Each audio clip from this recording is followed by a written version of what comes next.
అంశం మీద వెళ్తున్నాం. ధైర్యాలు ఉన్న వాళ్ళు ఎన్ని పరుగులు గురించి ధ్యానించిన ఒకసారి చదవండి. ధైర్యాలు ఉన్నవాళ్ళు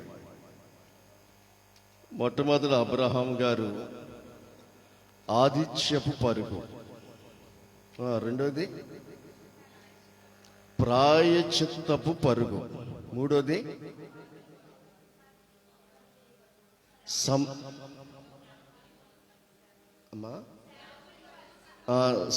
సేవకుని పరుగు, సంఘము పరుగు. ఐదోది సంపాదన గురించి పరుగు అనే విషయాల్ని మనం ఇంతవరకు ధ్యానం చేసుకున్నాం. ఈరోజు ఒక మాటను యోధా రాసిన పత్రిక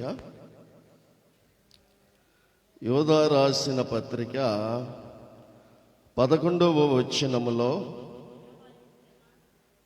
అయ్యో వారికి శ్రమ, వారు కయ్యోను నడిచిన మార్గమును నడిచిరి, బహుమానము పొందవలెనని బిలాము నడిచిన త్రప్పు త్రోవలో ఆదుర్తగా పరిగెత్తిరి. ఆదుర్త పరుగు, బహుమానం కోసం బిలాము ఆదుర్తగా పరిగెత్తినటువంటి పరుగంట.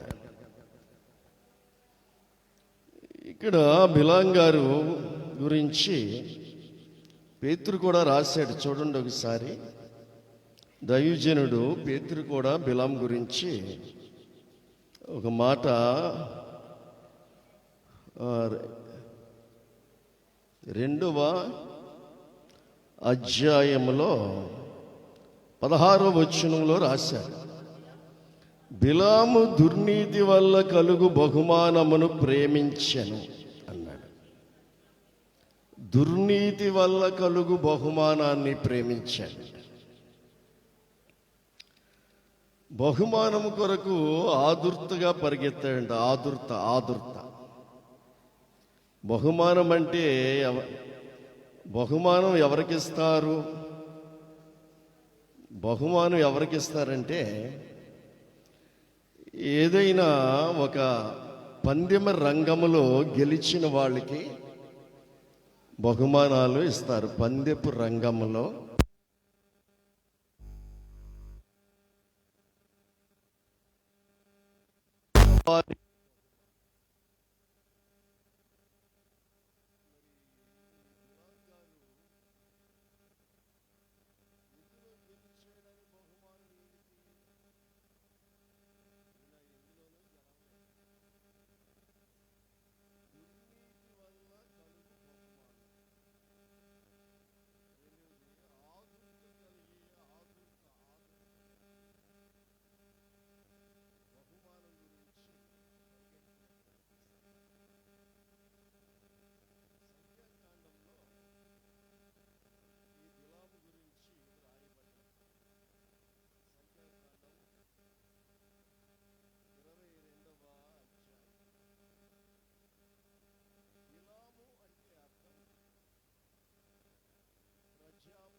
వాడు.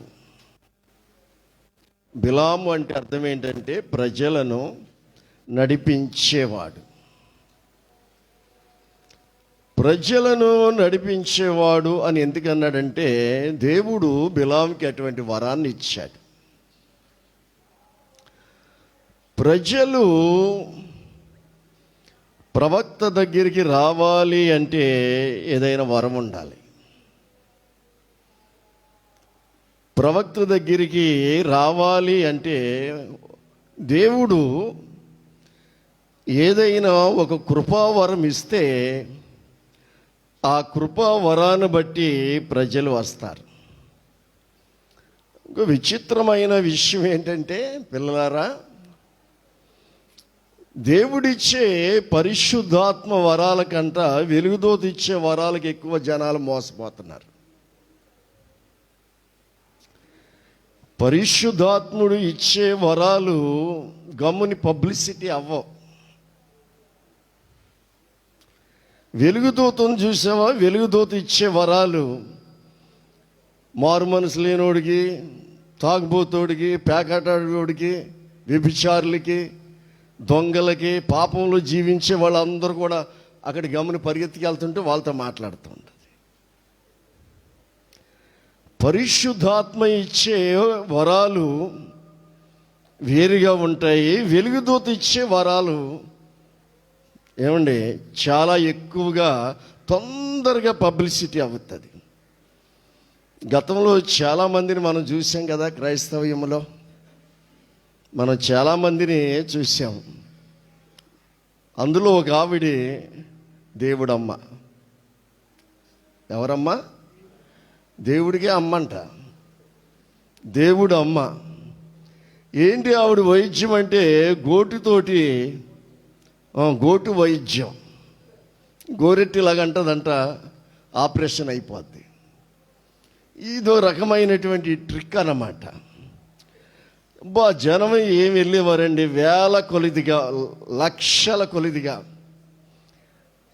ఈ పాస్టర్లు ఉన్నారు కదా, ట్రాక్టర్లు కట్టించుకుని, ఆటోలు కట్టించుకుని పాస్టర్లు ఈ సంఘాలని తీసుకెళ్ళిపోతామే అక్కడికి. ఎలక్షన్లో కలెక్షన్లే కానీ ఎలక్షన్కి తీసుకెళ్తారు చూడు, అలా తీసుకెళ్ళిపోతాం.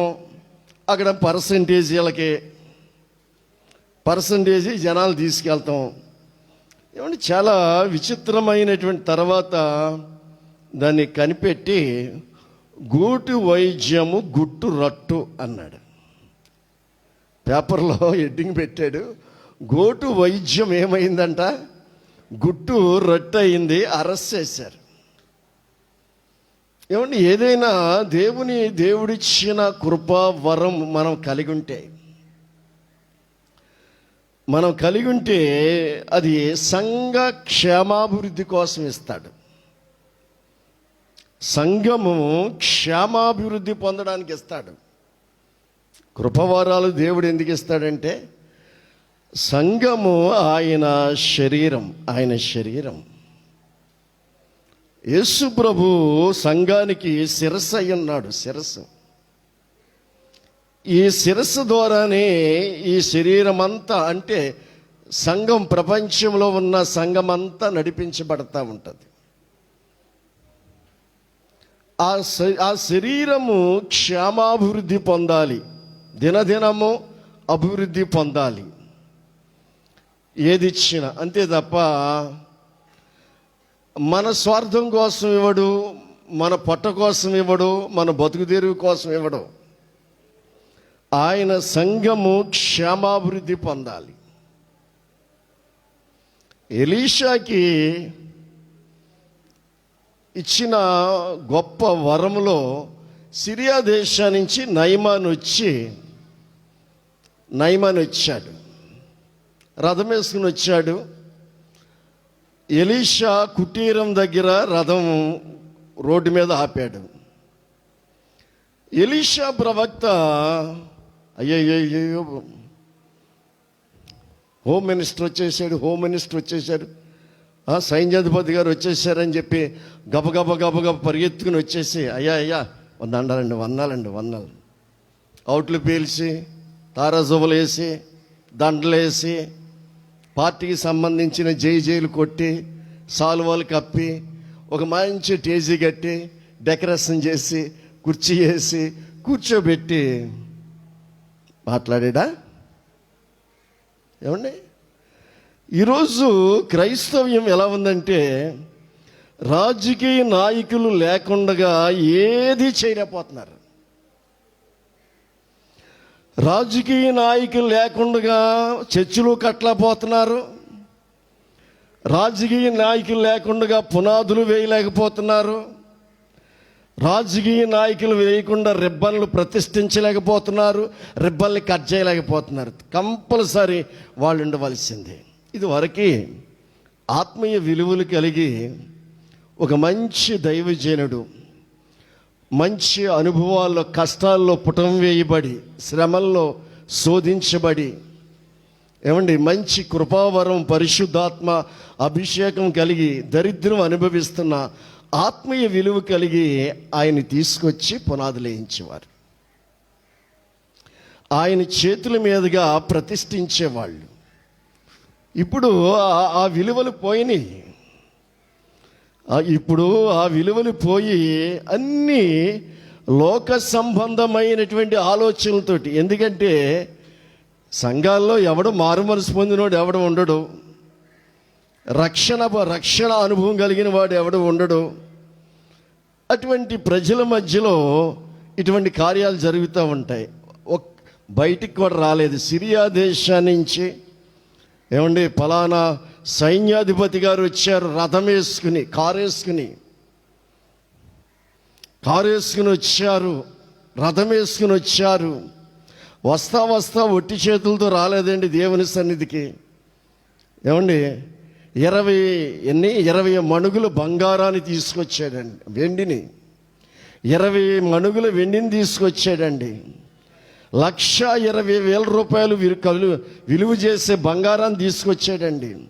10 దుస్తులు తీసుకొచ్చారంటండి. ఏమండి సైన్యాధిపతి వచ్చాడు పలానా సిరియా దేశం నుంచి అని కౌరిల్లిందండి లోనికి. ఏమీ తొనకలేదు, బెనకలేదు. ఆయన కూర్చున్న చోటే కూర్చున్నాడు. గెహాజీని పిలిచాడు. వెళ్ళి ఆ యోర్దాను నదిలో 7 సార్లు మునిగి వెళ్ళిపోమని అన్నాడు. అంతే. వెళ్ళి ఆ యోర్దాన్ నది ఉంది కదా అక్కడ, దాంట్లో 7 సార్లు మునిగి వాళ్ళ దేశానికి వెళ్ళిపోమని బాగుపడతాడు అన్నాడు. అంతే. మొక్కము కూడా సీపించలేదు.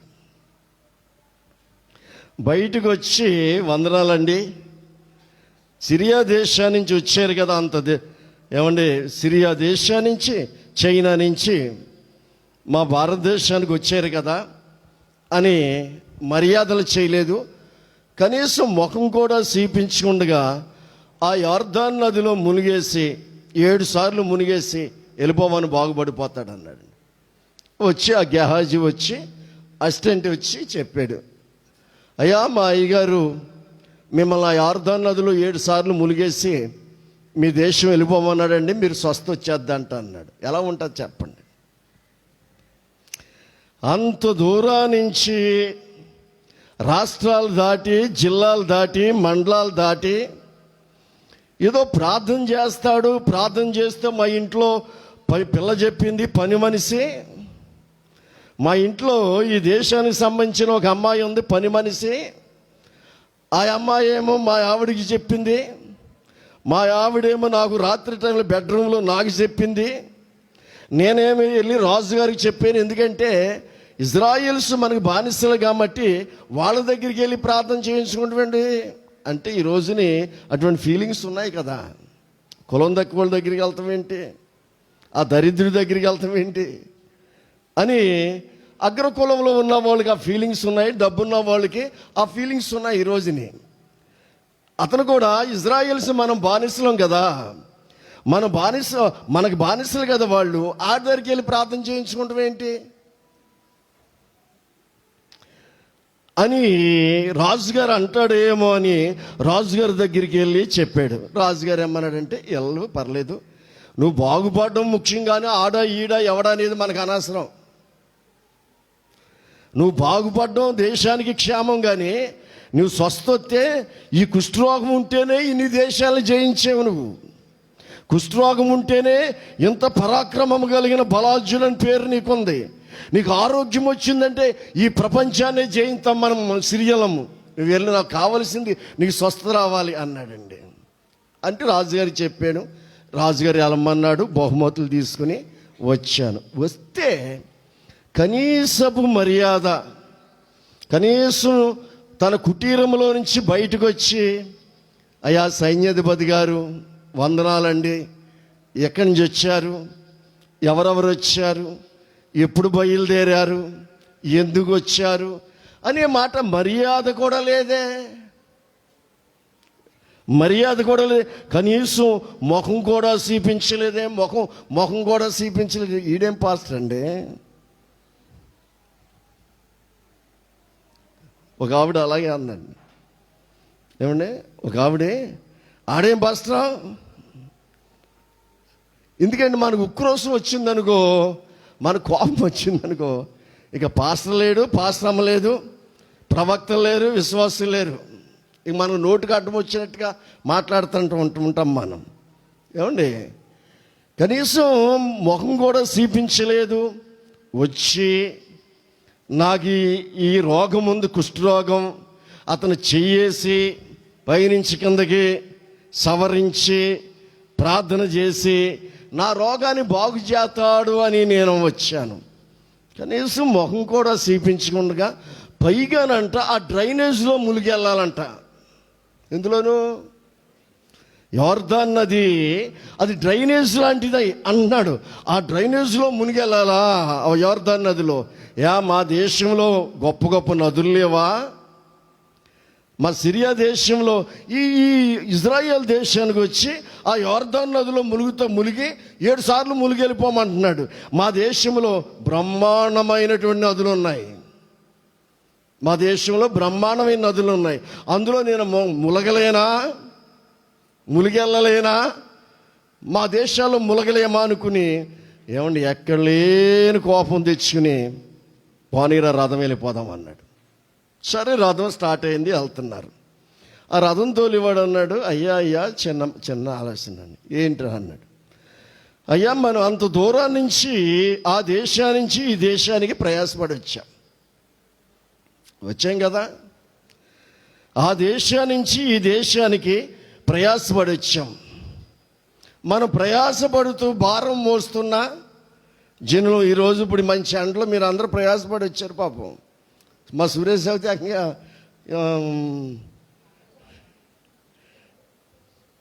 తాడేరు నుంచి జలాలు తీసుకొచ్చాడు మొత్తం. దేవునికి స్తోత్రం. ప్రయాసపడి మన అందరం కొన్ని ఈ సమయంలో మనం దేవుని సన్నిధికి రాకపోతే బయట చాలా ప్రయాసాలు ఉంటాయి. రవి చాలా ప్రయాసపడతా ఉండు. కాసేపు కూర్చోబెట్టాడు దేవుడు. మరి వారమంతా ప్రయాసపడుతున్నాం, వారమంతా కష్టపడుతున్నాం.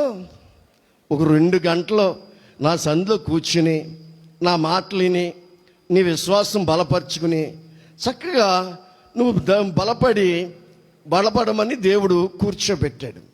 ఏమండి, అంత ప్రయాసపడి మనం వచ్చాం కదండి. ప్రయాసపడి వచ్చాం. వస్తే ఆయన ఆ ప్రవక్త గారు మిమ్మల్ని ఏమని అడిగాడా? ఇక్కడ గుడి కట్టించండి అని అడిగితే మీరు ఏమండి, వారం తిరిగి రాకముందు 10 లక్షలు ఎట్టి గుడి కట్టిస్తారు. ఒక 10,000 మందికి భోజనం పెట్టండి అని అడగలేదు కదా. అడిగితే 10 లక్షల మంది కాదు, 10 కోట్ల మందికైనా మీరు భోజనం పెట్టగలరు. లేకపోతే బీదలకు ఏదైనా వస్త్రాలు దానం చేయండి అంటే అది కూడా చేయగలరు.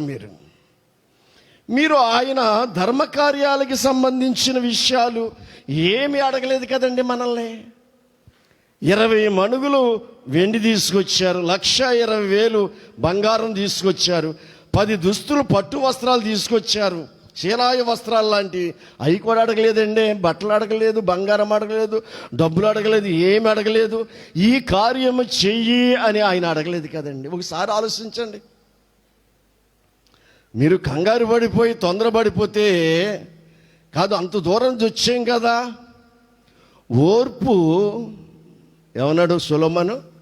ప్రసంగి చూడు 5:10 చూడండి ఒకసారి.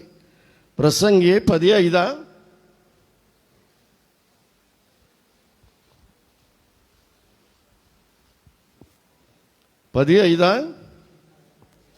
చదువు.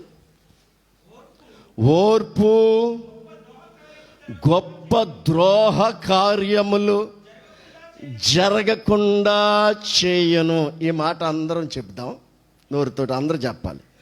ఓర్పు గొప్ప ద్రోహ కార్యములు జరగకుండా చేయను. అదండి, మనకు ఓర్పు అనేది ఉంటేనంట గొప్ప ద్రోహ కార్యాలు జరగకుండా ఉంటుందంట. ఓర్పు లేకపోవడం వల్లే మనం ఎన్నో బ్లెస్సింగ్లు, ఎన్నో ఆశీర్వాదాలని కాలుదనుకునే వాళ్ళుగా ఉంటాం. నీ ఉద్యోగంలో ఆఫీసులో పనిచేస్తున్నావు అనుకో, అక్కడే రాశాడు ఆఫీసులో పనిచేస్తున్నప్పుడు మీ మేనేజరు లేకపోతే మీ ఆఫీసరు నీ మీద వచ్చి కోప్పడ్డాడు. కోప్పడితే నా మీద కోప్పడతాడా, ఆడెంత ఆడు బతికెంత, నన్ను ఇలాగంటాడా, ఈడు కాకపోతే ఆడు బాబులాంటి వాడి దగ్గరికి ఉద్యోగం చేస్తాను అని చెప్పి కోప్పడి నువ్వు బయటికి రావద్దు అన్నాడు. కొద్దిగా ఓర్చుకుంటే ఆ మనిషి ద్వారానే నీకు నేను ప్రమోషన్ ఇప్పిస్తాను. దేవునికి స్తోత్రం. ఆ మనిషి ద్వారానే నీకేమి ఇప్పిస్తాను. ఏమండి, మన దేవుడు ఎటువంటి వాడంటే ఆ మనిషి ద్వారానే ఎవరైతే నిన్ను చిన్నచూపు చూస్తున్నారో, ఎవరైతే నీతో మరి కఠినంగా మాట్లాడుతున్నారో వాళ్ళ ద్వారానే నేను నీకు ప్రమోషన్ ఇప్పించి చేస్తాను. ఓర్చుకోవాలి. నువ్వు ఓర్చుకుంటే గొప్ప ద్రోహ కార్యములు జరగకుండా చేయనంట. మనం ఓర్చుకోవాలి. గొప్ప ఓర్పు లేకపోవడం వల్ల చాలా నష్టం జరుగుతూ ఉంటుంది. ఒకసారి మీకు చెప్పాను, మీకు జ్ఞాపకం ఉండే ఉంటుంది. అమెరికాలో ఇద్దరు భార్యాభర్తలు, కాకపోతే వయసు పడ్డవాళ్ళు, ఒక 65-75 సంవత్సరాల వయస్సు. భార్యాభర్తలు సామాన్యమైనటువంటి బట్టలు వేసుకుని ఓ సూట్ కేసు చేతితో పట్టుకుని ఆ భార్యాభర్తలు ఇద్దరు, వాళ్ళ కొడుకు చికాగోలో కాలేజీలో చదువుకునేవాడంట. ఆ కుర్రోడు యాక్సిడెంట్లో చచ్చిపోయాడు. కాలేజీలో చదువుకునేటువంటి వాళ్ళ కొడుకు చచ్చిపోయాడు. చచ్చిపోయిన తర్వాత ఓ 1-2 సంవత్సరాలు అయిన తర్వాత ఈ భార్యాభర్తలు ఇద్దరు పాపం ఆలోచించుకుని వచ్చి ఆ కాలేజీ కాడికి, అది పెద్ద పేరున్న కాలేజీ, గేట్ కాడికి వచ్చి భార్యాభర్తలు ఇద్దరు బ్యాగ్ ఇచ్చుకుని నుంచి ఉన్నారు. గేట్ కాడ వాచ్మెన్ ఉన్నాడు. వాచ్మెన్ ఏంటి, ఎక్కడి నుంచి వచ్చారు? వాళ్ళని దిక్కు నుంచి వచ్చాం, మేము ఈ కాలేజీ ప్రెసిడెంట్ని కలవాలని వచ్చాం అన్న. ఇలా కింద నుంచి పైకి చేసి, మీరు ఈ కాలేజీ ఇంటర్నేషనల్ లెవెల్లో ఎదిగిన ఈ కాలేజీ ప్రెసిడెంట్ని మీరు కలవడానికి వచ్చారా అని కింద నుంచి పైకి చూశాడు. సర్లే అని పిలిచి, సెక్రటరీ ఎవరు ఉంటే పిలిచి, వీళ్ళిద్దరినంట మన కాలేజీ ఆ ప్రెసిడెంట్ గారిని కలవాలంట, కలుతకు వచ్చారంటే ఆవిడ వచ్చి వీళ్ళని చూసి అదో రకంగా చూసి, అంటే వీళ్ళు అలా కనిపిస్తున్నారు పాపం. చూసి ఒక 2 గంటల వరకు కూడా వీళ్ళ విషయం పట్టించుకోలేదు, లోనికి వెళ్ళి చెప్పలేదు. 2 గంటల వరకు పాపం వీళ్ళు అక్కడే కూర్చున్నారు. తర్వాత ఏంటి మా సంగతి అంటే ఆవిడ అరే మీ గురించి మర్చిపోయానని అప్పుడు లోనికి వెళ్ళి అసలు ఆయనకి చెప్పింది. లోన ఏసీ రూమ్లో అయ్యగారు టాప్ సీట్లో కూర్చుని ఉన్నాడు. ఏసీ రూమ్లో, అయ్యా మీ గురించి ఎవరో కొద్ది పెద్ద వయసు ఉన్నటువంటి 2 భార్యాభర్తలు వచ్చారు, మిమ్మల్ని కలవాలంట, మీతో మాట్లాడతారంట. ఇది వాస్తవం, జరిగింది, కట్టు కదా కల్పన కథ కాదు. మీతో మాట్లాడతారంటే కాస్త అంతా మీరు సమయం ఇవ్వాలి. వాళ్ళు 2 గంటలైంది వచ్చి మీతో ఏదో మాట్లాడతారంట. సరే పిలువు అన్నాడు. అంటే చాలా బిజీగా ఉంటాడు కదా, పిలువు అన్నాడు. సరే వాళ్ళు పిలిచారు. వాళ్ళిద్దరూ వచ్చారు. వచ్చి ఈయన ముందు నిలబడ్డారు.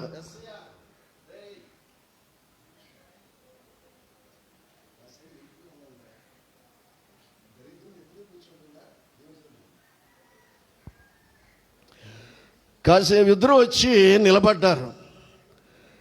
ఇద్దరు వచ్చి నిలబడితే వాళ్ళు కింద నుంచి పైకి చూశాడు. కింద నుంచి పైకి చూసి, ఏంటి యాక్టింగ్?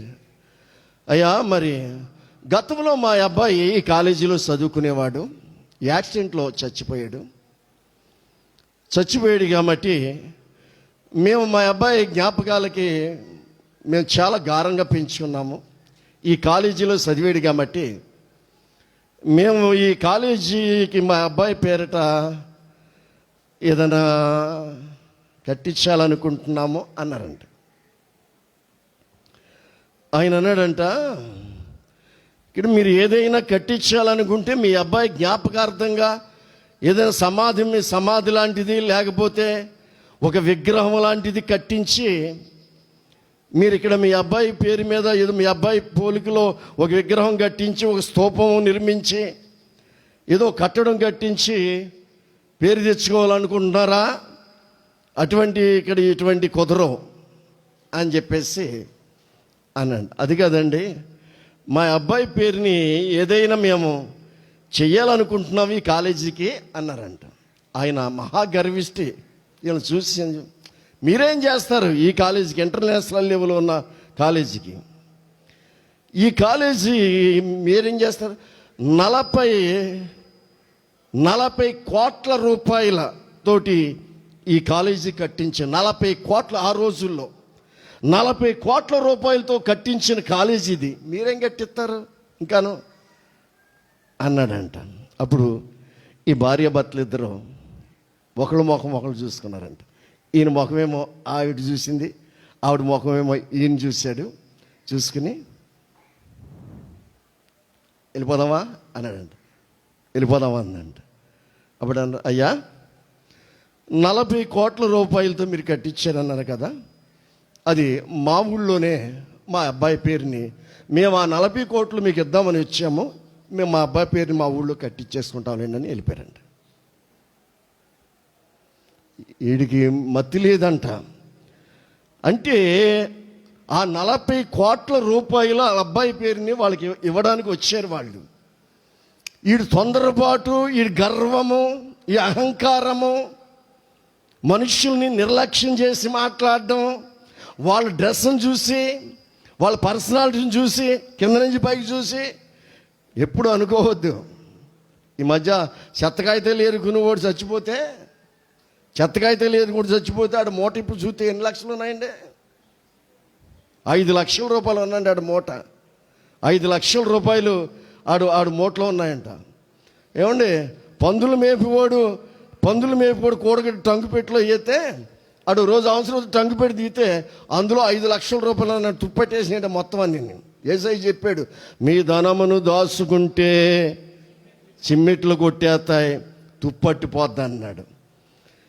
ఏమంటే మనుషులు వాళ్ళిద్దరూ కాస్తంత ఆ మేనేజర్ ఓర్చుకుంటే, కాస్తంత సహించుకుంటే ఏమండి 40 కోట్ల రూపాయలు డొనేషన్ వచ్చిన దేవునికి స్తోత్రం.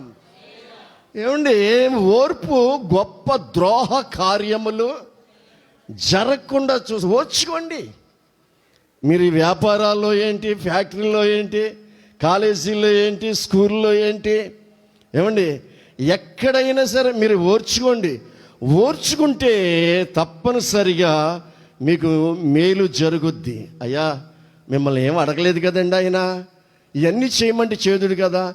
ఏదో ఆ యోర్దాను నదిలో 7 సార్లు ములిగి వెళ్ళమన్నాడు అంతే కదండి, రూపాయి ఖర్చు లేదు కదండి. ఏమండి, పాపం పోవడానికి యేసు ప్రభు దగ్గరికి వస్తే 1 రూపాయి అవసరం లేదు. ఏమండి, ప్రతిరోజు దైవ దర్శనానికి వెళ్ళి అనంత లోకాలకు వెళ్ళిపోతున్నారంట. డబ్బు ఉంది, బంగారం ఉంది, వెండి ఉంది, కావలసినంత డబ్బు ఉంది, బ్యాంక్ బ్యాలెన్స్ ఏటీఎంలో ఉన్నాయి, కార్డులో ఉన్నాయి, బోల్డ్ డబ్బు, బోల్డ్ బంగారం. మన దేశంలో అన్యుల దగ్గర మూలిగేస్తుంది, ధనలక్ష్మి మూలిగేస్తుంది. పిల్లల కోడిలాగా వచ్చేసి తిరిగేస్తుంది అంటాడు ఒకడు. పిల్లల కోడిలాగా వచ్చేసింది అంటాడు, గంపేసేసాడంట. ఆడి ఇంటి నిండా ధనమేనంట, డబ్బేనంట. మళ్ళీ ఒకటేమంటే మూలుగుతుందంట, ధనలక్ష్మి మూలకొచ్చి మరి మూలుగుతుందంట. ఏంటి మూలుగుతుంది? నేను ధనలక్ష్మి అందంట. ఏమంటే నిజంగా మూలుగుతుంది. డబ్బు ఎక్కువైపోయి దేవుడు ఎక్కడో ఉన్నాడు, దేవుడు కొండ మీద ఉన్నాడు, ఆ కొండ మీదకి వెళ్ళి చూసొద్దాం, వెళ్తాం, యాక్సిడెంట్ అయిపోవడం. దేవుడు అడవిలో ఉన్నాడు, ఆ అడవిలోకి వెళ్ళి ఎంజాయ్ చక్కగా టాటా ఏసీ కట్టించుకుందాం, ఇన్నోవా కారు కట్టించుకోవాలి. కారం వేసిన కొత్త కార్లే ఉన్నాయి ప్రతి ఓళ్ళకి కూడా. ఇప్పుడు మోటార్ సైకిల్, ఇది ఇప్పుడు మనిషికి మోటార్ సైకిల్ అని ఇంటికి ఒక కార్లు వచ్చేసినాయి. ఇప్పుడు ఈ ట్రైన్లో ఆగిపోయిన తర్వాత ప్రతి వాళ్ళు కార్లు తీసేశారు, కార్లు వేసుకెళ్తున్నారు. ఏమంటే దైవ దర్శనానికి వెళ్ళి అనంత లోకాలకి ప్రతిరోజు, ఒకరోజు కాదు, ఇవాళ కూడా 2 భార్యాభర్తలు చచ్చిపోయారు. దైవ దర్శనానికి ఎక్కడికి వెళ్తారు మీరు? వాళ్ళ దేవుడు ఎక్కడున్నాడని వెళ్తారు మీరు? ఏమండి దేవుడు ఏ స్థలంలో ఉన్నాడని వెళ్తారు మీరు? ఏమండి దేవుణ్ణి మీరు ఎలా దర్శించగలరు? మానవుడు దేవుణ్ణి దర్శించలేడు. ఎన్నోసార్లు చెప్తున్నాను. ఈ లైవ్లో వాళ్ళకి ఏమన్నా గుచ్చుకుంటుంది ఏమని మాట్లాడు. మానవుడు దేవుణ్ణి దర్శించలేడు. మానవుడు ఎక్కడున్నా దేవుడు మానవుణ్ణి దర్శించగలడు. 2 పాయింట్లు. 1, మానవుడు దేవుణ్ణి దర్శించలేడు. నువ్వు వెళ్ళి వెండి బొమ్మో బంగారు బొమ్మో చూసి వచ్చేసి నేను దర్శించాను, దేవుని దర్శనం చూశాను అనుకుంటావు. నువ్వు చూసింది బంగారు బొమ్మో ఎండు బొమ్మో. ఏమండి, దేవుడు మెటీరియల్ కాదు, బంగారపు మెటీరియల్ కాదు.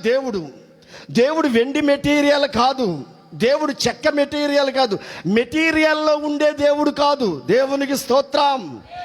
ఆయన మహిమ కలిగిన దేవుడు. ఆ మహిమ కలిగిన దేవుడు ఫలానా దిక్కునుడు అని చెప్పండి, మేము కూడా వస్తాం. మెటీరియల్లో మహిమ కలిగిన దేవుడు ఫలానా దిక్కునుడు అని చెప్పండి, మేము వస్తాం. ఆ మహిమతో ఉండాలి ఆ దేవుడు. ఎవడు చేస్తాడండి? ఎవడు ఈ ప్రపంచంలో ఏ శిల్పకారి కూడా చేయలేడు.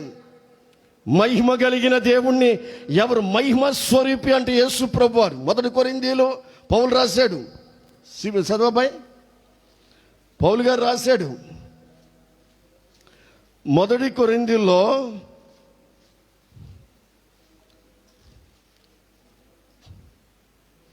2వ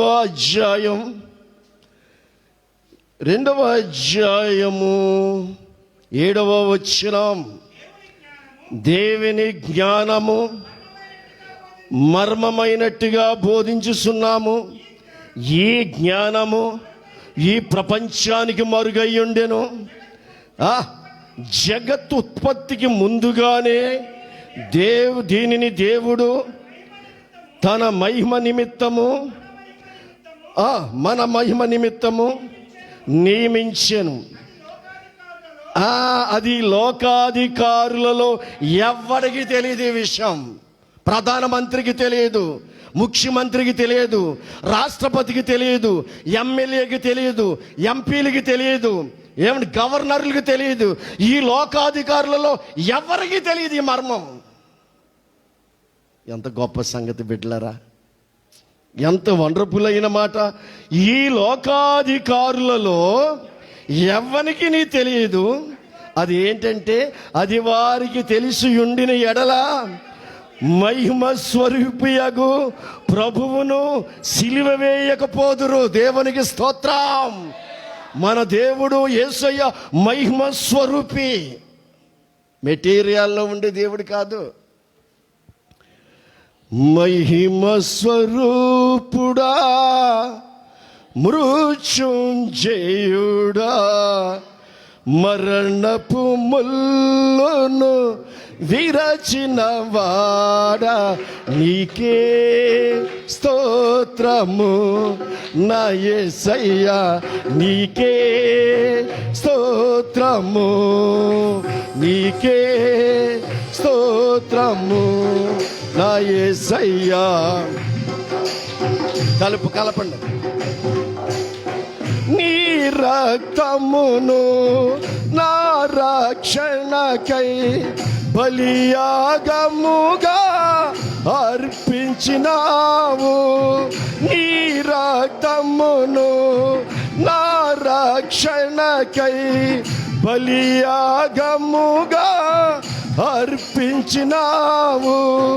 నీ గాయముల ద్వారా స్వస్థత నొంది, నీ గాయముల ద్వారా స్వస్థత నొంది ఆనందించేదా నీలో నేను, ఆనందించేదా నీలో నేను. మహిమ స్వరూపుడా, మృత్యుంజయుడా, మరణపు ముల్లును విరచిన వాడా, నీకే స్తోత్రముల్ నా యేసయ్యా, నీకే స్తోత్రముల్, నీకే స్తోత్రముల్ నా యేసయ్యా నీకే స్తోత్రముల్. గమనించండి, యేసు ప్రభు మహిమ స్వరూపి. ఆయన మహిమ కలిగినటువంటి దేవుడు. మానవుడు దేవుణ్ణి పొరపాట్లో దర్శించలేడు. ఏదో మెటీరియల్ని దర్శించి రావడం తప్ప ఏమీ లేదు. అందులో ఒక మెటీరియల్ గురించి మీకు చూపించాలని ప్రేరేపణ వస్తుంది. చూడు, యెషయా గ్రంథము, అందులో ఒక మెటీరియల్, యెషయా గ్రంథము 41వ అధ్యాయం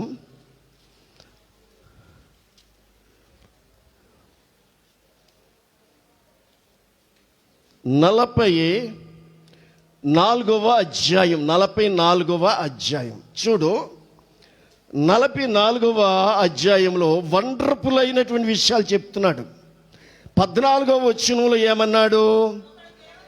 ఒకడు దేవదారు చెట్టును నరకవలని పూనుకుని దేవదారు చెట్టు కాడికి వెళ్ళి నరికాడు. శ్మశాన వృక్షమును కానీ, సరళ వృక్షమును కానీ, సింధూర వృక్షములు కానీ, అడవి వృక్షములో కానీ ఏదో ఒక దానిని నరికాడండి. వండర్ఫుల్ అయిన మెటీరియల్ అండి, చెక్క. వండర్ఫుల్ అయినటువంటి చెట్లు, దేవదారు చెట్టు ఒకటి, శ్మశాన వృక్షం అంట, సరళ వృక్షం అంట, సింధూర వృక్షం అంట, అడవిలో టేకు, లేకపోతే ఇంకేం విలువైన ఏదో ఒకటి నరికాడండి. ఆ నరికి 15వ వచనములో ఒకడు దాంట్లో కట్టెలకు పొయ్యిలో పెట్టుకున్నాడంట, ఉపయోగించాడంట. మరొకడు ఏం వాడే కొంత తీసుకుని మంటేసుకుని, ఆ చెత్త అంతా తీసుకొచ్చి చెక్కిందంతా మంటేసుకుని శీతాకాలం చలి కాసుకున్నాడంట. అందులోనే నిప్పు రాజు పెట్టి ఇంకొకడు చపాతీలు చేసుకున్నాడు, పొయ్యిలో వేసుకుని మంటెట్టి చపాతీలు చేసుకున్నాడంట, పూరీలు చేసుకున్నాడంట. ఒకడు అందులో ముక్క తీసుకుని దానితో ఒక దేవతను చేసుకొని దానికి నమస్కారము చేయును. అమ్మో, చూసారా? ఒక ముక్కేమో పీట చేసుకుని కూర్చున్నావు, ఒక ముక్కేమో డబల్ గట్ట మంచం చేసుకుని పడుకున్నావు, ఒక ముక్కేమో పొయ్యిలో పెట్టుకుని వంట చేసుకున్నావు, ఒక ముక్కేమో మంటేసుకుని చలిగాసుకున్నావు. అందులో ఒక మంచి ముక్క తీసుకుని దేవతను చేసి దేవుడా అని నమస్కారం చేసి దానితో ఒక విగ్రహం చేసి దానికి సాగిలా 16వ వచనంలో ఏమంటున్నాడు? అరే అరే అరే అరే అగ్నితో సహం కాల్చి ఉన్నాను, మిగిలిన సగం దాంతో మాంసం వండుకున్నాను కదంటరా, మాంసం వంట చేసుకున్నానా, తిని తృప్తి పొందాను, చలి కాసుకున్నాను, తృప్తి పొందాను, ఆహాహా చలి కాసుకున్నాను, వెచ్చగా ఉంది అనుకున్నా కదంటరా. చక్కగా దానిలో మిగిలిన భాగమును తనకు దేవతగాను విగ్రహముగాను చేసుకొనును, దాని ఎదుట సాగిలా పడుచు నమస్కారం చేయొచ్చు, నీవే నా దేవుడవు, నన్ను రక్షింపుమని ప్రార్థించును. ఇదే జరుగుతుంది ప్రపంచంలో. వాస్తవం అండి. దేవుడు యెషయా ప్రవక్త ద్వారా ఇశ్రాయేలు ప్రజలతో మాట్లాడిన మాట, నీవే నా దేవుడవు, నన్ను రక్షింపుమని ప్రార్థన చేయొచ్చు. 18వ వచనంలో ఏమన్నాడు? వారు వివేచింపరు. ఏంటిదే, సగం ముఖ్యమో పొయ్యిలో పెట్టుకున్నానా, సగం ముఖ్యమో వంట చేసుకున్నానా, సగం ముఖ్యమో డబల్ గడ్డ మంచం చేసుకున్నానా, సగం ముఖ్యమో పీట కిందేసి కూర్చున్నాను నేనా, సగం ముఖ్యమో ఇలా చలిగాసుకున్నాను, సగం ముక్కనేమో దేవుడని చేసి ముక్కు చెవులు పెట్టి ఉల్లిబాడి తీసుకుని పెయింట్ వేసుకుని భుజం మీద పెట్టుకుని బొమ్మ బొమ్మ బొమ్మ అని మోసుకెళ్ళి గుడి కట్టి దేవుడా అంటున్నాను. ఏంట్రా అసలు ఆలోచించడేంట్రా? మనిషే మాట్లాడుతుంది, దేవుడు. మనిషి ఆలోచించి వివేచించనే చదువు. గ్రహింపరు, చూడకుండునట్లు వారు కన్నులు కప్పబడిన యుగ సంబంధమైన దేవత ఏం చేసింది? యుగ సంబంధమైన దేవత వారి అవిశ్వాసులైన మనోనేత్రాలకు ఏం చేసిందంటే గుడ్డితనము కలగజేసింది. యుగ సంబంధమైన దేవత. అంక చదువు, వండర్ఫుల్ మాట. హృదయము ముయ్యబడ్డాది. ఎవడును ఆలోచన చేయడు, ఎవడు ఆలోచన చేయడు. నేను అగ్నిలో సగం కాల్చి తిని, నిప్పుల మీద వేసి రొట్టె కాల్చి తిని, దానిలో మాంసం వండుకున్నాను, భోజనం చేశాను, మిగిలిన దాన్ని తీసుకుని దానిలో ఏమైనా చేయుదునా, చెట్టు ముద్దుకు సాష్టాంగ పడుదునా అని ఎవడో ఆలోచించుటకు ఎవనికి తెలివి లేదు, వివేచన లేదు. వాడు బూడిద తినుచున్నాడు, వాని మనసు మోసపోయెను, తప్పుదారిన వారిని తీసుకుని పోవచ్చున్నది. వాడు తన ఆత్మను రక్షించుకొన జాలడు. బా, ఏం పాఠం అండి నిజంగాను. వాడు తన ఆత్మను రక్షించుకొన జాలడు.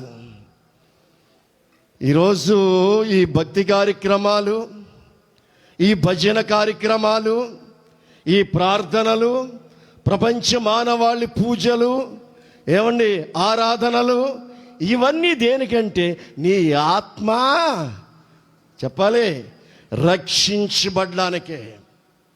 నీ ఆత్మ రక్షించబడ్డానికే.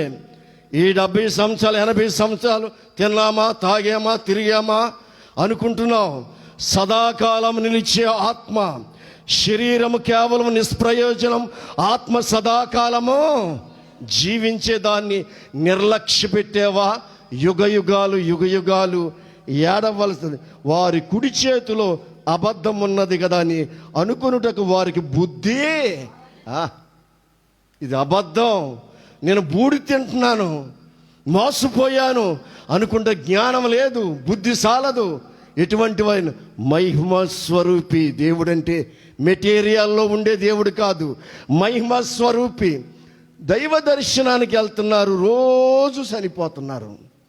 అందుకే మానవుడు దేవుణ్ణి దర్శించలేడు, కానీ దేవుడు మానవుడు ఎక్కడున్నా దర్శిస్తాడు. గమనించాలి. రెండోది, దేవుడు దర్శించిన మానవుడు మారతాడా, దేవుణ్ణి దర్శించిన మానవుడు మారతాడా?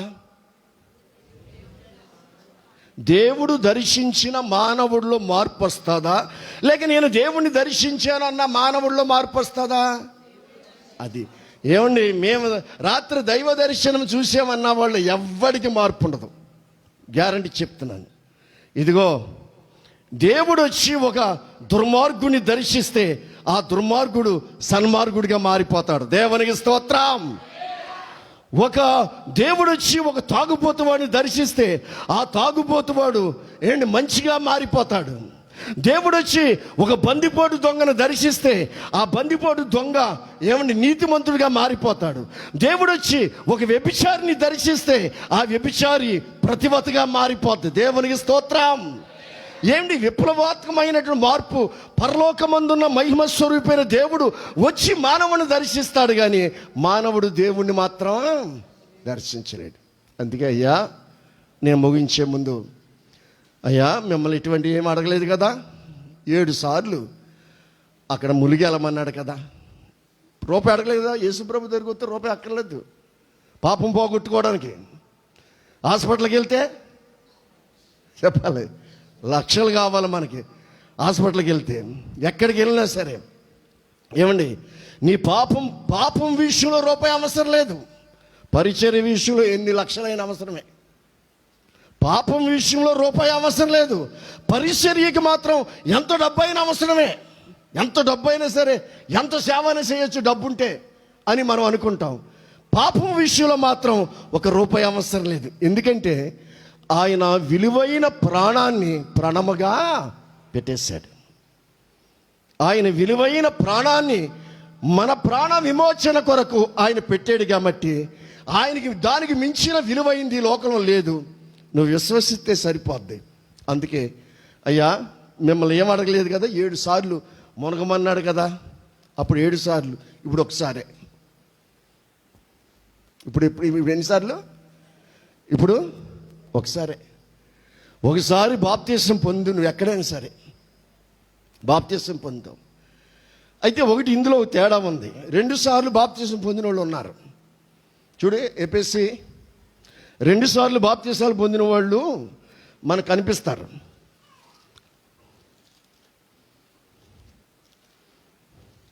అపోస్తులేనా?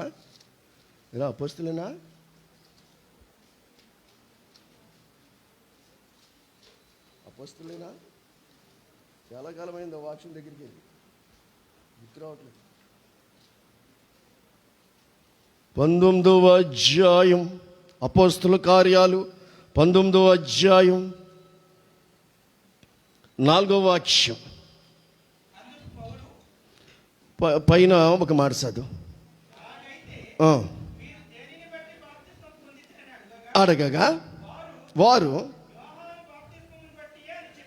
యోహాను బాప్తిస్మము బట్టి అని చెప్పిరి. అందుకు పౌలు యోహాను తనకు వెనక వచ్చి అని అందు అనగా యేసునందు విశ్వాసం ఉంచవలెనని ప్రజలతో చెప్పుచు మారు మనసు విషయమై బాప్తిసం ఇచ్చినని చెప్పాను. వారు ఆ మాటలు విని ప్రభు అయిన యేసునామమున బాప్తిసమును పొందిరి. దేవునికి స్తోత్రం. యోహాను దగ్గర ఒకసారి బాప్తిసం పొందారు, మళ్ళీ పౌలు గారు చెప్పిన తర్వాత మళ్ళీ 2సారి బాప్తిసం పొందారు. యోహాను ఇచ్చిన బాప్తిసం దేనికంటే మారు మనసు విషయమై బాప్తిసం ఇచ్చాను. మారు మనసు విషయమై, మారు మనసు పొందండి, దాని విషయం ఇచ్చాడు. యేసు ప్రభు వచ్చిన తర్వాత రక్షణార్థమైన మారు మనసు. యేసు ప్రభు వచ్చిన తర్వాత యేసు నామములు అంటే, యేసును అంటే రక్షకుడు అని అర్థం. యేసు అంటే రక్షకుడు అని అర్థం. ఇప్పుడు యేసు నామములో పొందితేనే మనం రక్షణ పొందినట్లు. దేవునికి స్తోత్రం. గమనించండి, ఇక్కడ చాలా మెలికలుగా ఉన్నటువంటి సహవాసాల సందర్భాలు ఉన్నాయి. ఇక్కడ గమనించాలి, మీరు జ్ఞానం కలిగిన వాళ్ళైతే. యేసు ప్రభు ఏం చెప్పాడు? వెళ్ళిపోయేటప్పుడు తండ్రి యొక్కయో కుమారుని యొక్కయో పరిశుద్ధాత్మ యొక్క నామములో మీరేం పొందమన్నాడు? బాప్తిసం పొందమన్నాడు. అపోస్తలుల కాడికి వచ్చేటప్పటికి తండ్రి అనే మాట కానీ కుమారుడు అనే మాట కానీ పరిశుద్ధాత్మ నామం లేదు. యేసునామం, యేసునామం, యేసునామం అని వాడారు అంతే. వాళ్ళు యేసునామము అని వాడారు. అక్కడ ప్రభు చెప్పిన మాట ఏంటి? తండ్రి యొక్కయో కుమారుని యొక్కయో పరిశుద్ధాత్మ యొక్క నామములోనికి అన్నాడా, నామములు అన్నాడా? అది నామము అంటే యేసన్నా తండ్రే, కుమారుడన్నా తండ్రి అన్నా యేసే, కుమారుడన్నా యేసే, పరిశుద్ధాత్ముడన్నా యేసే. దేవునికి స్తోత్రం. అపోస్తలులు యేసు యేసు యేసు అని ఎందుకు వాడారంటే గమనించాలి. యేసు ప్రభు నేను యేసునంటే నువ్వు యేసు కాదు. చాలామంది యేసులు వచ్చారు. నేను రక్షకుడును అంటే నువ్వు యేసు కాదు, నువ్వు యేసు కాదని ఆయన్ని చంపేసి సిలువేశారు. వీళ్ళు ఇక ఏది మాట్లాడినా మీరు సిలువ వేసి చంపిన ఆ యేసు ద్వారానే రక్షణ అన్నారు వీళ్ళు. దేవునికి స్తోత్రం. ఇక ఏది వాడినా యేసు యేసు యేసు అనే మాటనే వాళ్ళు వాడుకుంటూ వచ్చారు. అందులో మర్మం ఉంది. ఇందులో ఓపెన్గా యేసు అంటే యోహాను ఇచ్చిన బాప్తిసమేమో మారు మనసు కోసం. అప్పటికి ఇంకా ప్రభు సిలువేయబడలేదు. అర్థం చేసుకోండి, అప్పుడు సిలువేయబడలేదు. ప్రభు సిలువేసిన తర్వాతే రక్షణార్థమైన మారు మనసు వచ్చింది. పౌలు గారు చెప్పేటప్పటికీ ఎఫెసీ సంఘంలో ప్రభు సిలువేయబడిపోయింది, అపోస్తుల బోధ జరుగుతుంది. అప్పుడు చెప్పాడనమాట, యేసు నామములో మీరు బాప్తిసమును పొందండి, రక్షణ బాప్తిసం పొందారు. దేవునికి స్తోత్రం. ఇది 2 బాప్తిసాలని. ఒకటే యోహాను బాప్తిసం ఇచ్చే యోహాను దగ్గరేమో మారు మనసు నిమిత్తం తీసుకున్నారు. యేసు నామములోనేమో రక్షణ బాప్తిసాన్ని తీసుకున్నారు. ఇప్పుడు క్రైస్తవ్యంలో 2 జరుగుతాయి, అన్యుల్లో జరగం. నేను నామకార్థ క్రైస్తవుని, నేను నామకార్థ క్రైస్తవుల్లో ఉన్నాను కాబట్టి పెళ్ళికి బాప్తిసం ఇచ్చారు నాకు. అప్పుడు ఏమో నాకు ఇవ్వండి, మీరు బాప్తిసం తీసుకుంటే కానీ పెళ్లి చేయము అన్నారు కాబట్టి బాప్తిసం తీసుకున్నాం మా భార్య భర్తలు ఇద్దరం. మాకు దాని సంగతి ఏం తెలీదు. పెళ్ళి అయ్యింది, తెల్లారమ్మ తీసుకుని భీమవరం సినిమాకి వెళ్ళిపోయాం. మా భార్యను తీసుకుని సినిమాకి వెళ్ళిపోయి దాని గొడవ ఏమో నాకు ఏదో ముంచారు అంతే అయిపోయింది. ఏమండి, తర్వాత 10 సంవత్సరాలకి నాకు పెళ్ళి అయిన 10 సంవత్సరాలకి ఆ మహిమ స్వరూపైన దేవుడు దర్శించాడు. దేవునికి స్తోత్రం. దర్శించిన తర్వాత వాక్యం చదువుతుంటే, వాక్యం వింటూ ఉంటే సత్యం తెలుసుకుని మారు మనస్సు నిమిత్తమై బాప్తిసం, రక్షణార్థమైన మారు మనస్సు. నేను మారు మనస్సు పొందాను కాబట్టి నమ్మి బాప్తిసం పొందినవాడు రక్షించబడును. ఏమండి, అప్పుడు నేను నా భార్యాభర్తలు ఇద్దరం 3 రోజులు ఉపవాసం ఉండి రక్షణ బాప్తిసం తీసుకున్నాం. దేవునికి స్తోత్రం. ఏమండి, అలాగా ఒకవేళ మారు మనసు లేకుండా నామకార్థంగా పెళ్ళిళ్ళకి తీసుకుంటే ఆ బాప్తిసం పరలోకానికి పనిచేయదు, పెళ్ళికి పనిచేద్ది. అర్థమైందా? మారు మనసు లేకుండా పెళ్ళికి బాప్తిసం తీసుకుంటే నీకు పెళ్ళికి పనిచేద్దు, కానీ పరలోకములో కన్నెత్తి చూడ్డానికి కూడా పనిచేయదు. అందుకే మరలా మారు మనసు నిమిత్తమై రక్షణార్థమైన మారు మనసు దేవుడిస్తే బాప్తిసం తీసుకోవాలి. ఇలాగ మారు మనసు పొంది బాప్తిసం పొందిన తర్వాత ఏమండి, ఇక్కడ జీవంగల సంఘంలో ఉన్నారు. ఇక్కడ ఏదో చిన్న భేదం వచ్చింది.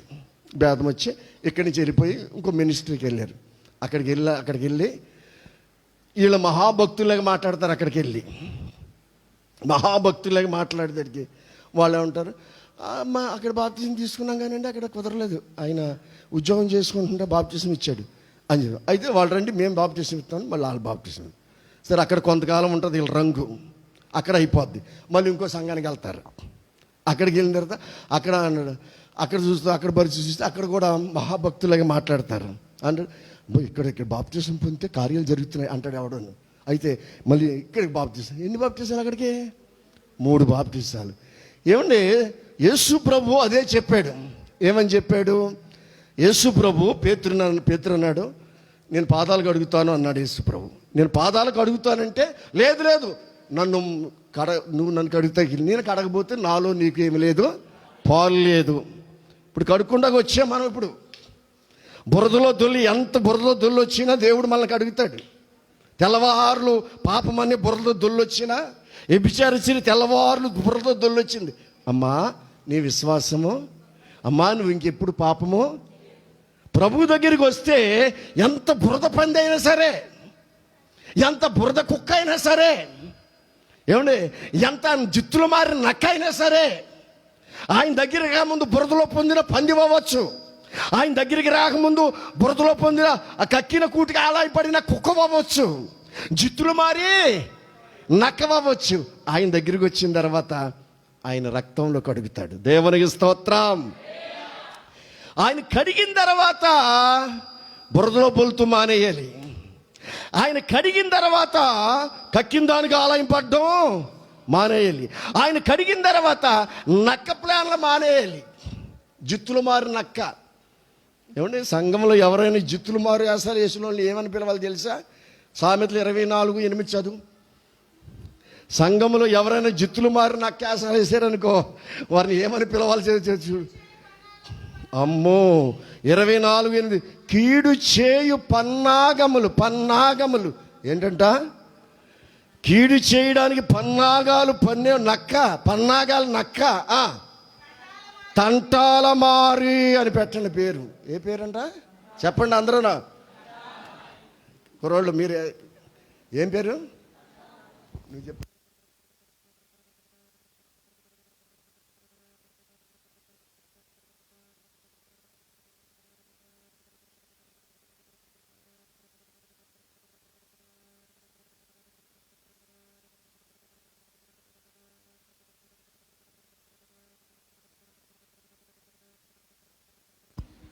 దేవునికి స్తోత్రం.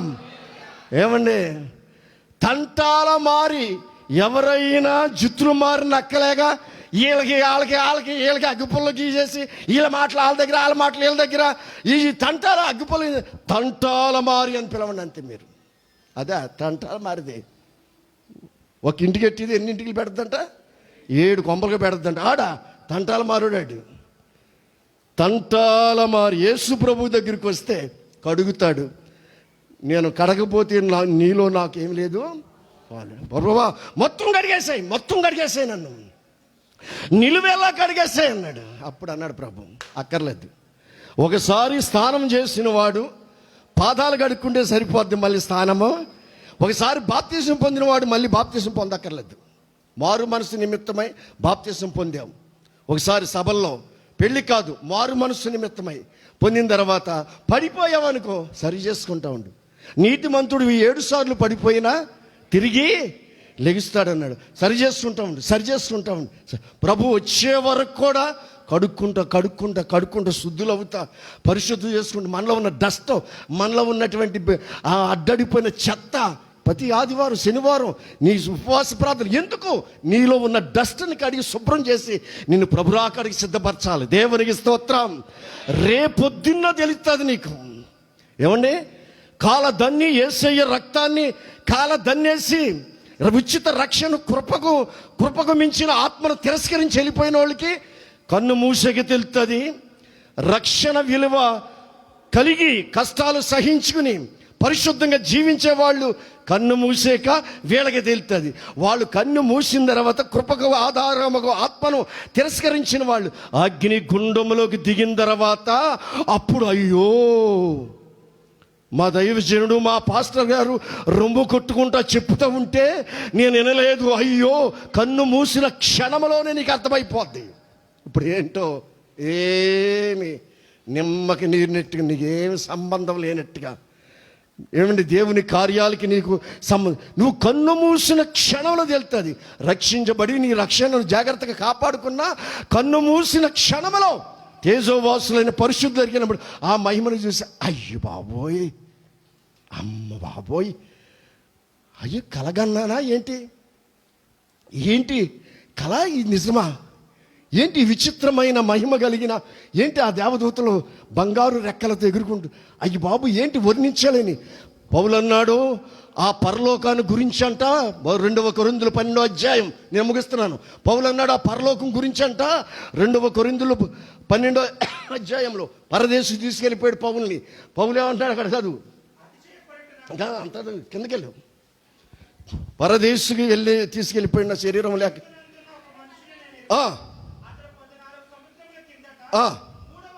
మూడో ఆకాశానికి పౌల్ని తీసుకుపోయాడు దేవుడు. ఎలాగెళ్ళానో తెలియదు, శరీరంతో వెళ్ళిపోయానో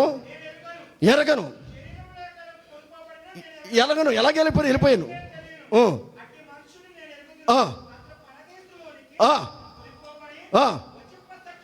వశింపశక్యము గాని మాటలు వినెను. ఆ మాటలు మనుష్యుడు ఎవడు పలకకూడదు. దేవునికి స్తోత్రం. వర్ణించలేడు మనుష్యుడు పరలోకం గురించి, దేవుడే చెప్పగలడు.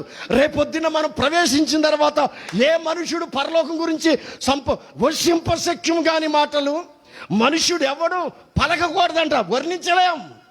ఆ మహిమ కలిగిన లోకం, అద్భుతమైన లోకం కొన్ని కోట్ల సంవత్సరాలు గడిచిపోయిన ఒక సెకండ్ లాగా ఉంటుంది.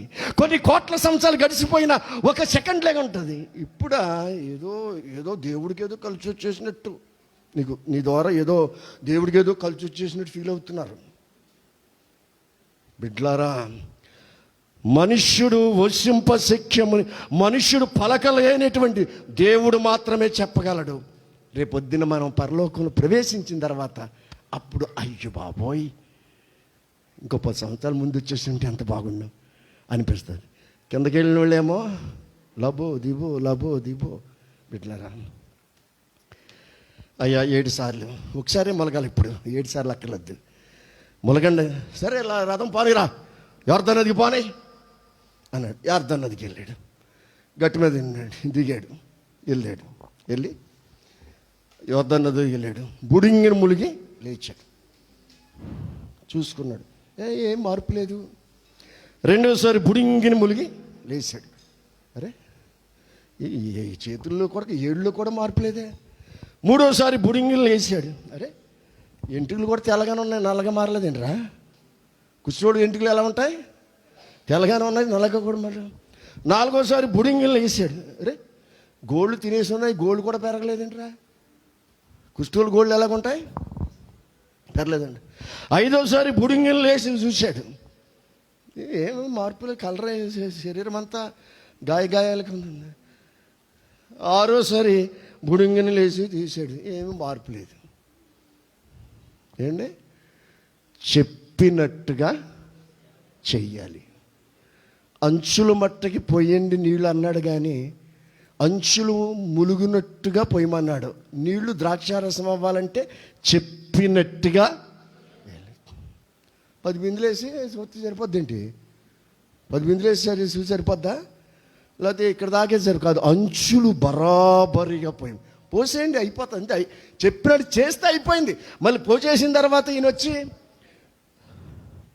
ఈ నీళ్లు ద్రాక్షారసం అవును గాక అంటాడేమనుకుంటున్నారు? అనరు, అయిపోయింది. చెప్పినట్టుగా చేస్తే అయిపోయింది. దేవునికి స్తోత్రం. చెప్పినట్టుగా చెయ్యి, అంతే. 7వసారి బుడింగిన ములిగాడు. లేచేటప్పటికీ ఏమండి, లేచేటప్పటికీ ఏమండి, పసిపిల్లవాని దేహము. దేవునికి స్తోత్రం. ఎంత మంచి దేవుడవయ్యా యేసయ్యా, చింతలన్నీ తీరెనయ్యా నిన్ను చేరినా. ఎంత మంచి దేవుడవయ్యా, చింతలన్నీ తీరెనయ్యా నిన్ను చేరినా. సంతోషమెక్కడా ఉందని వాడు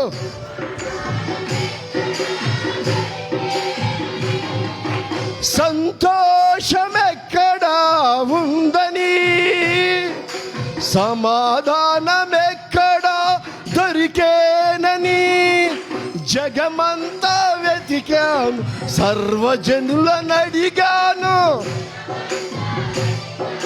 సర్వజనులను అడిగాను, చివరికది నీలోనే కనుగొన్నాను. ప్రభు, చివరికది నీలో కనుగొన్నాను. ఆమేన్. అయిపోయింది. చెప్పినట్టుగా చేశాడు. పసిపిల్లవాని దేహం అయిపోయింది. అబ్బా, బాలుడు తినే దేహంలాగా పసిపిల్లవాని దేహం అయిపోయింది. అద్భుతం, అద్భుతం, ఆశ్చర్యం. ఒక వరము దేవుడు ప్రవక్తకి ఇస్తే రాజులు వస్తారు, అధికారులు వస్తారు, ప్రజలు వస్తారు. బిలాముకి దేవుడు వరం ఇస్తే దుర్నీతికి బహుమానం కోసం పరిగెత్తాడు. కాబట్టి ప్రభు చిత్తం వచ్చే వారం చెప్పుకుందాం, ప్రార్థన చేసుకుందాం. తల్ల వంచండి, తల్ల వంచండి. కొన్ని నిమిషాలు ఇంతవరకు దేవుని సన్నిధిలో ఆయన్ని ఆరాధించి, పాడి, ప్రార్థించి, స్తుతించి, పరిశుద్ధాత్మ దేవుడు ఎన్నో విషయాలు మాట్లాడాడు. మళ్ళీ రిపీట్ చేయక్కర్లేదు. ఎన్నో విషయాలు మాట్లాడాడు. దైవ దర్శనం కోసం వెళ్ళి ప్రజలు అనంత లోకాలకు వెళ్ళిపోతున్నారు. దేవుడు మెటీరియల్లో లేడని, మహిమ కలిగిన దేవుడు, మహిమ స్వరూపి దేవుడని. నీవు పందిలో బురదలో దొల్లిన పందివైనా, కక్కిన దానికి ఆలయం పడే కుక్కవైనా, నక్కల మారి జిత్తులు మారి నక్కవైనా నిన్ను కడుగుతాను. నా కుమార్తె, నా కుమారుడా, నీ బురదను చూసి నేను అసహించుకోను. నువ్వు మళ్ళిన బుద్ధిని చూసి అసహించుకొని, నీ నక్కల మారి జిత్తులు మారి నక్క ఆలోచనలు అసహించు. నేను కడుగుతాను నా దగ్గరికి వస్తే. వచ్చిన తర్వాత మళ్ళీ బురదలోకి వెళ్ళొద్దు. వచ్చిన తర్వాత కక్కిన దానికి ఆలయం పడొద్దు. వచ్చిన తర్వాత గుంటునక్క ఆలోచనలు మానే. ఈ మధ్యాహ్నం ఎన్నో విషయాలు ప్రభు మనతో మాట్లాడాడు. పరిశుద్ధుడివైన తండ్రి, మీకు స్తోత్రాలు. ఈ మధ్యాహ్నం నాయన విత్తబడిన వాక్యం నీ ప్రజల హృదయాల్లో ఫలింపజేసి, దైవ జ్ఞానము బిడ్డలకు అనుగ్రహించి, ఈ లోకములో నీ సాక్షులుగా బిడ్డలను నడిపించి బలపరచమని ప్రభు అయిన యేసుక్రీస్తు వారి పేరట అడిగి వేడుకుంటున్నాము తండ్రి. ఆమేన్.